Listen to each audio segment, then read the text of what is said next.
Well, so Noah, what was the initial concept or structure as when you initially began writing the script? The initial concept was that Jackie Kennedy has been portrayed in film and on television many times, and probably thousands of books have been written about her. But I had always felt like she had never gotten her proper due. That it had always been about her beauty, her elegance, her sense of style, all of which was true. Hmm. But that, like so many women in history, she had always been sort of pushed to the periphery of the narrative. It had always been about her relationship to her husband, as opposed to putting her right in the center. And so, my sort of guiding principle from the beginning was, how do we tell her story? Hmm. How do we take these familiar events and recast them completely by centering them around her experience. And so once I started doing that, it opened up a whole range of possibility as I wrote. And so was the idea always to focus specifically just on those days, those 5 days of Yeah, it the was. It was. assassination? Yeah, and the reason was because sort of early in my research process, I discovered, to my own surprise, even though I had felt like I knew a lot about them, that Jackie Kennedy had coined this Camelot mythology a week after the assassination. I thought that the Kennedy administration had always been referred to as Camelot, Mm. and I was shocked when I realized that she had created that, and she had done it in this interview 1 week after her husband was killed. And so that kind of became the bookends that I wanted to work in between. Now, Natalie, did this project come to you or did you come to the project? Well, Darren had sent me the script when he first I guess read it and decided he at first was going to direct it, and then he decided to produce it, and he sent it to me at that point. And I loved the script, but obviously it's delicate material and needs to be handled by the right director. And so for many years they had sort of tried finding the right person, but it was when Darren called and said, you have to watch Pablo's films. I just saw his work at the Berlin Film Festival, and I think he could be really interesting for this film. And that was when it sort of had a new life, I think, because it was clearly a person with great vision and who would take it in places that were unexpected. Hmm. And Pablo mentioning the film of the tour of the White House is a perfect example of that, I think. I mean, when did you stumble across that, and when did you start to move it into its key place in the structure of the film?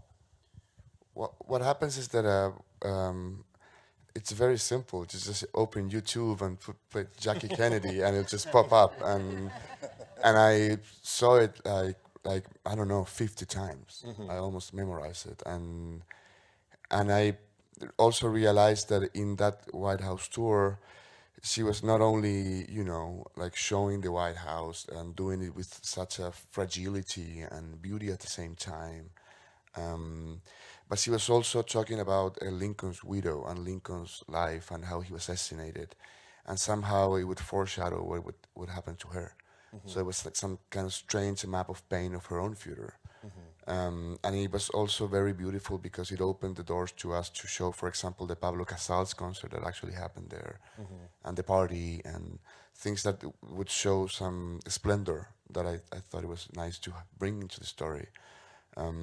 Because I don't know, it would create a beautiful reflection of what those days were, not just the dark ones, Hmm. and also it could bring an interesting reflection on what's going on today. Hmm. You would you it, at least for me, even though I'm not American, it's unavoidable to think about it, and because you make the movie from nowadays, you don't travel in time, and yeah, it's just I guess it's the splendor that created the proper contrast.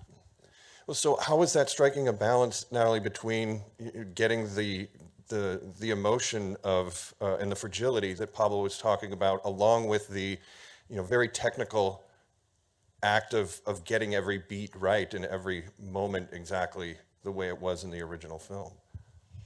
Well, it was great. We actually started with that part. We did the White House tour at the beginning of the film, and so I really, like Pablo, watched it I can't even count the times, just over and over and over, and was listening to it constantly, and was working with a great dialect coach who helped me with the dialect and the voice, and getting all of those specific rhythms, because Pablo was wanted to mix the original and what we filmed.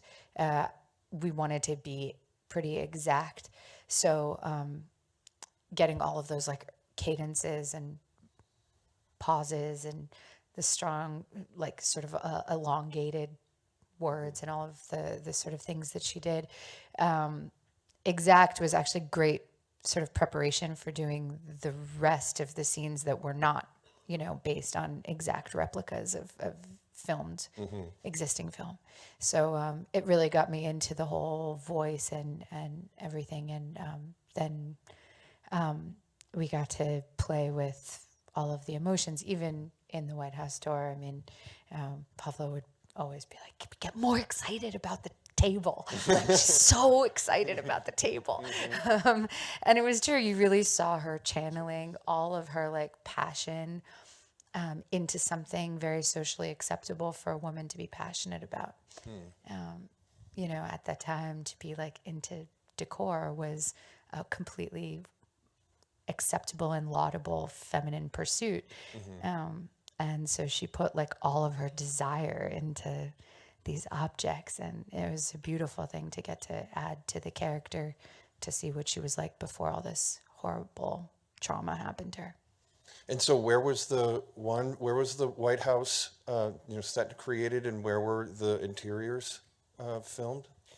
Well, we shot in Paris for 23 days, and we built the White House in a studio in Paris, in Saint Denis, which is like close to Paris. It's a replica, it's 1-to-1, and I think the job that Jean Rabat, the production designer, did is magnificent. It's very beautiful. And then we shot 10 days in Washington, D.C. We did the exteriors and the interview over there. And so, Scott, what were some of the locations in Washington that were used? Well, we shot the Road to Nowhere was the Highway to Nowhere, which we shot for the strip in Dallas where they drove to the hospital. We shot a cemetery in Baltimore for Arlington Cemetery. We shot a house Outside of the White House? outside of the White House in front of Pennsylvania Avenue, and some of the streets around there for the procession. And then we shot in a house about an hour and a half outside of D.C. For Hyannis. As the movie started to come together, Noah, did you feel that the emotional arc that I mean, not that you're personally putting Jackie through, but that by moving forward, by moving in time that you do, that was coming together in a way that made sense and showed the emotional trajectory that you had in mind? Yeah, because I don't think that people's emotional trajectories are sort of linear or in one. I think all of us have fits and starts in terms of our emotional experiences, and we're also all very complicated people with different facets to our character, and particularly a public person like Jackie. And so if you're trying to capture her experience or make some sort of statement about who she was as a woman, I think it's actually a mistake to try to simplify that into sort of one clean line. And so the sort of mosaic approach, I thought, was always more authentic and more interesting. Natalie, did you get a chance to do any research to find out more about the character that Greta plays and what their real life relationship was like? Yes. First of all, Greta Gerwig is my favorite person. She's the greatest. She's an incredible actress, as you know, and she's like the person you just want to be next to. And Pablo actually cast her, not realizing that we had already worked together and were friends, which was kind of a miracle, because we didn't rehearse at all. So, and these characters have such a history that we had that because we are friends already. And it was very lucky, because it was, when she hugs me. It's my friend holding me, and it's very moving in a different way. And in terms of the character, it was really important. I think Noah did an incredible job choosing which people in Jackie's life we would experience her through, because you see her in these different relationships, and that's sort of how you get to know her. And Nancy was someone that she had been in kindergarten with, and then later in finishing school with. And there's like a thing about when they had in their yearbooks, it says like, where are you most likely to be found? And Nancy's was laughing with Jackie, and Jackie's was laughing with Tucky, which was her nickname for Nancy. And it's nice because I think at that moment of the assassination, it's really an identity crisis too for Jackie, because when she identifies herself as her husband's wife, and then her husband's gone, and she doesn't even know what's my name anymore. And then there's this person there who knew her before she was married, and gets to remind her who she is, and reminds her that she's not just her husband's wife. She's also the girl who snuck off and smoked cigarettes in the bathroom and was like, flirting with all the boys, and that she still has that in her. Paulo, is it fair to say that this is the first film of yours that is really told from a female perspective with a main female character, and did that change the way that you made the film and approached it? Yes, very much, I have to say. I remember it was very scary at the beginning, and I'll tell you a story. Right, what did Natalie do to scare you? I tell you, no, it was. I'm always just mystified by this question, because I'm like, why is it harder to imagine like a woman's interior life than like a killer? No, but It's like you can make a movie about like a murderer, and no one's like, But how did you get into her head? Get into his head, and then they're like, how did you make a movie about a woman? Like, No, it's not any woman. so It's confusing.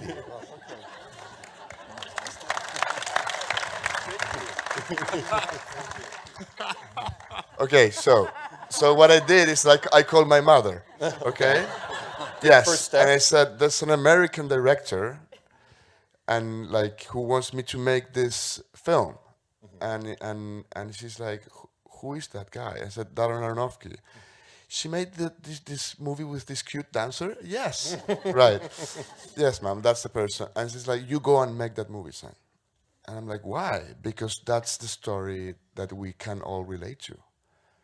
And then we start talking to, and discover that it was, the story of this woman who sort of created an incredible reflection, even to a woman that it was my mother, was born in 1949 in Santiago, in Chile. And I was very moved by that. And I sort of understood that she was, that Jackie created something that gave strength to a lot of people in the world. And it was interesting, and it was very scary to try to go and Inside a woman's head. Terrifying. It's a very brave man. Please join me in thanking the filmmakers of Jackie.